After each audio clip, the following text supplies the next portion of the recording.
महाराष्ट्र और झारखंड के विधानसभा चुनाव का आज ऐलान हो गया। इन दोनों राज्यों का चुनाव भी बहुत अहम है, क्योंकि अगर इन दोनों राज्यों में हरियाणा जैसी जीत बीजेपी ने हासिल कर ली तो फिर इंडी गठबंधन के लिए इस हार से उभरने में बहुत समय लगेगा उसे, क्योंकि इंडी गठबंधन तो पहले से ही हरियाणा की हार से पस्त है। इंडी गठबंधन अब तक शौक में कि हरियाणा में बीजेपी ने बाजी पलटी तो पलटी कैसे। अब उन्हें लग रहा होगा कि कहीं महाराष्ट्र में भी हरियाणा जैसे ही बीजेपी बाजी पलट ना दे, क्योंकि जैसे हरियाणा के लिए कहा जा रहा था वैसे महाराष्ट्र के लिए कहा जा रहा है कि नहीं, बीजेपी के लिए तो खत्म मामला है महाराष्ट्र। अगर बीजेपी ने महाराष्ट्र भी निकाल दिया तो फिर नरेंद्र मोदी की गाड़ी 2029 से पहले कहीं रुकने वाली नहीं। इसलिए आज जिन चुनाव की डेट आई है वो बहुत महत्वपूर्ण चुनाव है। चुनाव आयोग ने वोटिंग की जो तारीख बताई है उसमें महाराष्ट्र में 20 नवंबर को सिंगल फेज में वोटिंग होगी, एक चरण में। झारखंड में 13 और 20 नवंबर को 2 फेज में वोटिंग होगी। 48 विधानसभा और 2 लोकसभा सीटों पर उपचुनाव होंगे जो 2 फेज में होंगे। 47 विधानसभा और वायनाड लोकसभा सीट पर 13 नवंबर को वोटिंग होगी। केदारनाथ विधानसभा सीट और नांदेड़ लोकसभा सीट पर 20 नवंबर को वोटिंग होगी। कुल मिलाकर देश के 15 राज्यों की 417 विधानसभा सीटों पर वोटिंग होगी। सभी चुनावों के नतीजे 23 नवंबर को आएंगे। चुनाव की तारीखों के ऐलान के बाद यूपी उपचुनावों में बड़ा ट्विस्ट आ गया है, उसके बारे में आपको आगे बताऊं। लेकिन सबसे पहले महाराष्ट्र की बात करते हैं, क्योंकि महाराष्ट्र के विधानसभा चुनाव बहुत दिलचस्प होने वाले हैं, जिसका इंतजार बेसब्री से हो रहा है। महाराष्ट्र में ऐसा खेल हुआ जिसके बाद 2 पार्टियां टूट गई, एक सरकार गिर गई, उसकी जगह नई सरकार बनी। पिछले 5 साल में महाराष्ट्र की राजनीति में भयंकर तोड़फोड़ हुई है, उथल पुथल हुई है। और अब चुनाव की तारीखों के ऐलान के साथ ही सभी के पास अपना अपना हिसाब पूरा करने का समय है।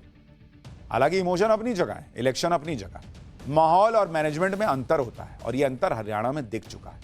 महाराष्ट्र में क्या पॉलिटिकल हलचल है वो भी आपको बताऊंगा। पहले चुनाव से जुड़ी महत्वपूर्ण तारीखों के बारे में बता देता हूं। महाराष्ट्र में 22 से 29 नवंबर तक नामांकन दाखिल कर सकेंगे प्रत्याशी। 30 अक्टूबर तक नामांकन पत्रों की जांच होगी। चुनाव से नाम वापस लेने की आखिरी तारीख 4 नवंबर की रखी गई है। महाराष्ट्र चुनाव में किस पार्टी का क्या दांव पर लगा है वो भी आपको जानना चाहिए। लेकिन पहले 2019 में हुए विधानसभा चुनाव के नतीजे देख लीजिए। तब जो हालात थे अब तो वो पूरी तरह से बदल चुके हैं। 2019 में बीजेपी को 105 सीट मिली थी और बीजेपी सिंगल लार्जेस्ट पार्टी थी। शिवसेना, जो तब एक शिवसेना थी, उसने 56 सीटें जीती थी। एनसीपी, जो तब एक एनसीपी थी, टूटी नहीं थी, उसको 54 सीटें मिली थी। और कांग्रेस के खाते में 44 सीटें आई। 2019 में बीजेपी और शिवसेना का गठबंधन था और दोनों ही दलों ने मिलकर 161 सीटें जीतकर बहुमत हासिल किया था। लेकिन बहुमत मिलने के बाद सरकार नहीं बन पाई और 2019 के बाद 5 साल में महाराष्ट्र की राजनीति में बड़ा उलटफेर हुआ। मुख्यमंत्री पद को लेकर उद्धव ठाकरे और बीजेपी में ठन गई। उद्धव ठाकरे चाहते थे कि 2.5 साल दोनों पार्टियों का सीएम हो, जबकि बीजेपी का कहना था कि ऐसी कोई बात ही नहीं हुई थी। इसी बात पर गठबंधन टूट गया। सरकार बनती न देख तत्कालीन राज्यपाल भगत सिंह कोश्यारी ने राष्ट्रपति शासन लगा दिया। लेकिन इसके बाद एक नया ड्रामा देखने को मिला। 23 नवंबर 2019 को देवेंद्र फडणवीस ने अजीत पवार के समर्थन से सीएम पद की शपथ ले ली। अजीत पवार उप मुख्यमंत्री बनाए गए, लेकिन बीजेपी बहुमत साबित नहीं कर पाई और 3 दिन के अंदर देवेंद्र फडणवीस को इस्तीफा देना पड़ा।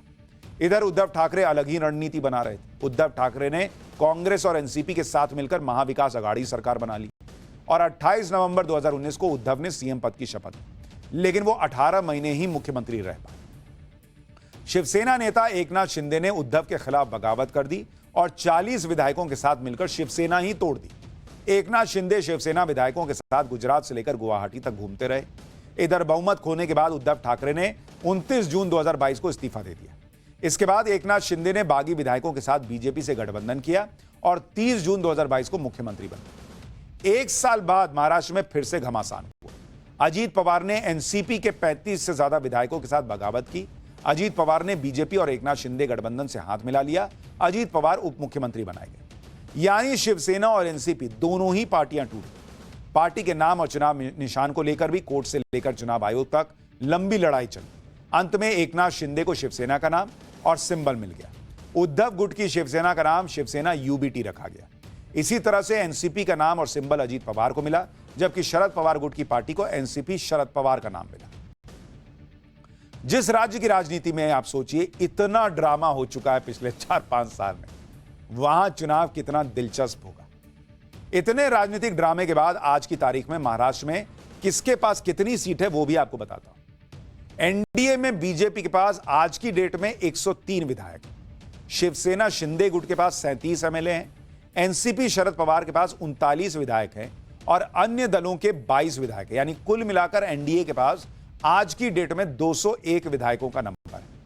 जबकि महाविकास अघाड़ी की बात करें तो कांग्रेस के पास 37 विधायक, शिवसेना यूबीटी के पास 15, एनसीपी शरद पवार के पास 13 विधायक और अन्य दलों के 2 विधायक। महाविकास अघाड़ी के पास कुल 67 विधायक हैं।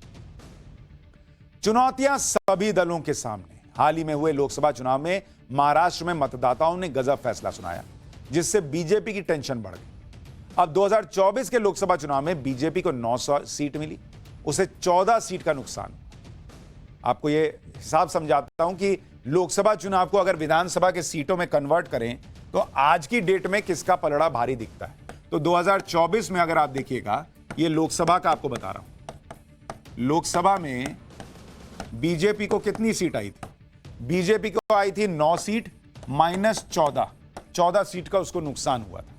शिवसेना एकनाथ शिंदे वाला, उसको आई थी 7 सीट और एनसीपी जो अजीत पवार वाली है उसको आई थी 1 सीट। कांग्रेस को आई थी 13 सीट, कांग्रेस को 13 और उसको 12 सीट का फायदा हुआ था प्लस 12। शिवसेना यूबीटी इसको आई थी 9 सीट और उसे 9 सीट का नुकसान हुआ था माइनस 9। और एनसीपी शरद पवार को आई थी 8 सीट और उसके लिए प्लस 4 था, 4 सीट का फायदा हुआ था। लेकिन अब सवाल यह है कि जब आप इन लोकसभा सीटों को अगर हूबहू विधानसभा सीटों में कन्वर्ट करें, मतलब अगर यही रिजल्ट रिपीट हो गया विधानसभा में, तब किसको कितनी सीटें आएंगी? अगर आप उसको ऐसे देखें कि इसको अगर आप कन्वर्ट करें विधानसभा सीट में तो किसकी क्या स्थिति बैठती है, जरा देखिए। इन सीटों के हिसाब से बीजेपी को बढ़ा था कितनी सीटों पर? 79 सीट पर बढ़ा था बीजेपी को। शिवसेना शिंदे गुट को इसको है 40 सीट पर बढ़ा था और एनसीपी अजीत पवार एपी इसको कितनी सीट पे बढ़ा था? मात्र 6 और अन्य 1 सीट पर अदर्स 1 सीट। तो अगर आप इसको मिला दीजिए तो एनडीए के लिए आंकड़ा बैठता है 126 सीट पर एनडीए आज की डेट में है, अगर लोकसभा वाला रिजल्ट रिपीट हो गया विधानसभा में। अब इंडी गठबंधन की अगर बात करें, इंडी गठबंधन कहां बैठता है? कांग्रेस को इस हिसाब से अगर देखिएगा तो उसको 63 सीट पर बढ़ाता है। आप देखिए शिवसेना यूबीटी को, उसको है 67 सीट पे बढ़त और एनसीपी जो शरद पवार वाली है उसको बढ़त है 33 सीट पर 33। यानी अगर इन तीनों को मिला दीजिए तो इसकी सीटें बैठती हैं 153। यानी अगर लोकसभा वाला रिजल्ट रिपीट हो गया तो सरकार बन जाएगी इंडी अलायंस की, क्योंकि सरकार बनाने के लिए 145 सीट चाहिए, जो कि अभी 153 वाली सीट में कन्वर्ट होता दिख रहा है इंडी का मामला, और एनडीए 126 पे अटक जाएगा। लेकिन यह तब होगा जब लोकसभा वाला चुनाव रिपीट होगा। अभी तो हरियाणा में दिख गया कि वहीं लोकसभा वाला रिजल्ट रिपीट नहीं हुआ, तो महाराष्ट्र में कैसे होगा, ये लोग सवाल पूछ रहे हैं। अभी दूसरी चुनौती सीट शेयरिंग की है, क्योंकि गठबंधन की राजनीति में सीटों पर सहमति होनी भी जरूरी है और सीट शेयरिंग के मामले में एनडीए इंडी गठबंधन से आगे निकलता दिख रहा है। सूत्रों के मुताबिक सीटों का बंटवारा एनडीए के अंदर आखिरी दौर में 90% सीटों पर समझौता हो चुका है। बीजेपी 158 सीटों पर चुनाव लड़ेगी महाराष्ट्र में, शिवसेना शिंदे गुट 70 सीटों पर और एनसीपी अजीत पवार गुट को 50 सीटें दी जा सकती हैं। हरियाणा में मिली जीत के बाद बीजेपी जोश में है और महाराष्ट्र के लिए माइक्रो लेवल पर रणनीति बना रही। दूसरी तरफ इंडी गठबंधन का कॉन्फिडेंस हिला हुआ लग रहा है। वो चुनाव आयोग की निष्पक्षता पर ही सवाल उठा रहा है। संजय राउत को सुनिए, जो कह रहे हैं कि चुनाव आयोग से अपील है कि महाराष्ट्र के चुनाव को हरियाणा का चुनाव न बना दे। चुनाव की घोषणा हुई है तो अभी हम सब लोग तैयारी में लगे हैं। हम चुनाव आयोग से इतनी अपेक्षा करते हैं कि आप इस राज्य का चुनाव हरियाणा जैसा मत करिए।